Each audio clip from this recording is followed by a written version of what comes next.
Assalomu alaykum hammaga. Bugun biz oktan soni nimaligini o'rganamiz. Ma'lumki, oktan soni benzinni sifat ko'rsatkichi hisoblanadi. Sodda qilib tushuntirishga harakat qilaman. Misol uchun, suyuqliklarni zichligini o'lchash uchun suv olingan, ya'ni suvni zichligi 1 ga teng. Ya'ni 1 kilogramm suv 1 litrga teng deb olingan va boshqa suyuqliklarning zichligi ham suvga nisbatan olingan. Bu yerda ham xuddi shunaqa oktan soni izoktanga nisbatan olingan.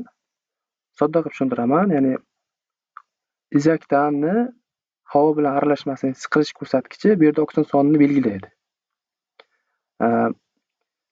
Nanogeptanni havo bilan aralashmasini siqilish ko'rsatkichi bu yerda oktan sonini kamaytiruvchi ko'rsatkich hisoblanadi. Ya'ni mana bu yerda rasmda o'ng tomonda biz 10 litrli silindrga 10 millilitr oktan va havo aralashmasi bor tasavvur qilamiz. 10 millilitr bu yerda oktan va katta miqdorda havo aralashmasi bor. Ushbu aralashmani biz siqqanimizda hajmi 10 martagacha kamayadi, ya'ni 1 litrgacha kamaydi. Lekin mana bu aralashmani xuddi shunaqa 10 millilitr geptanni havo bilan aralashmasini siqqanimizda hajmi 9 litr bo'ladi. Ya'ni bor-yo'q 1 litrga kamayadi.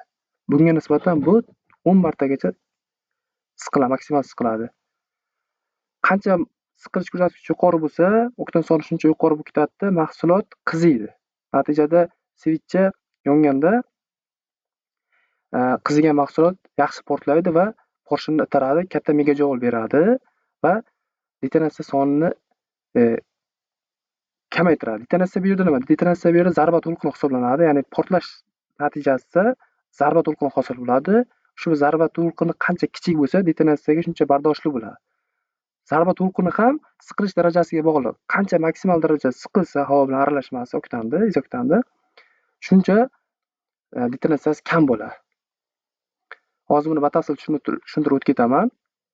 Mana bu yerda xuddi shunaqa tajriba o'tkazilgan.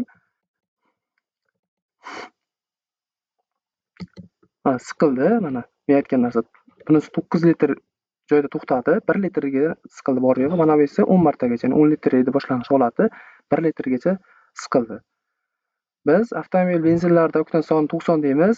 Unda izoktan soni massaviy yuvilishda 90% gacha bo'lmaydi. Maksimalni 15% gacha bo'ladi. Xo'p, nimaga agar biz uni 90 deb olamiz? Asosiy sababi u yerdagi oktan sonini oshiruvchi moddalar bor.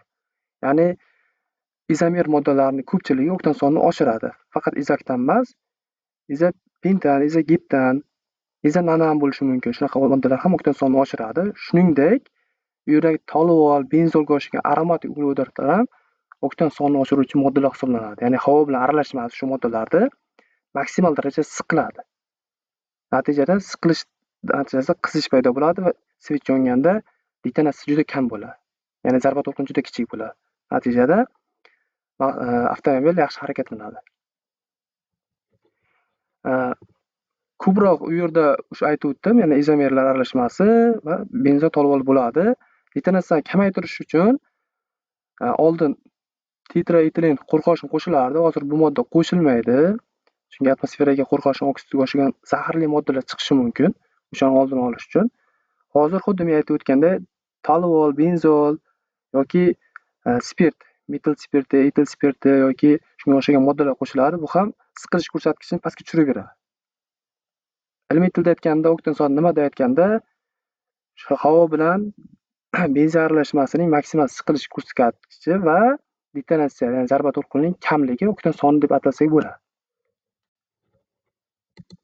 Bu yerda mana tushuntirgan.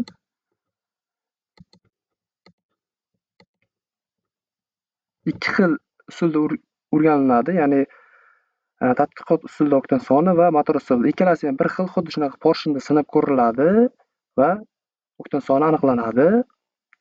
Reforming jarayonida men aytib o'tgandim, oktan soni oshadi benzinda, birlamchi benzin degandim. U yerda boshlang'ich moddada, birlamchi benzinda izomer moddalar kam bo'ladi miqdori. Reformingga kirgandan keyin izomer moddalar miqdori ko'payadi.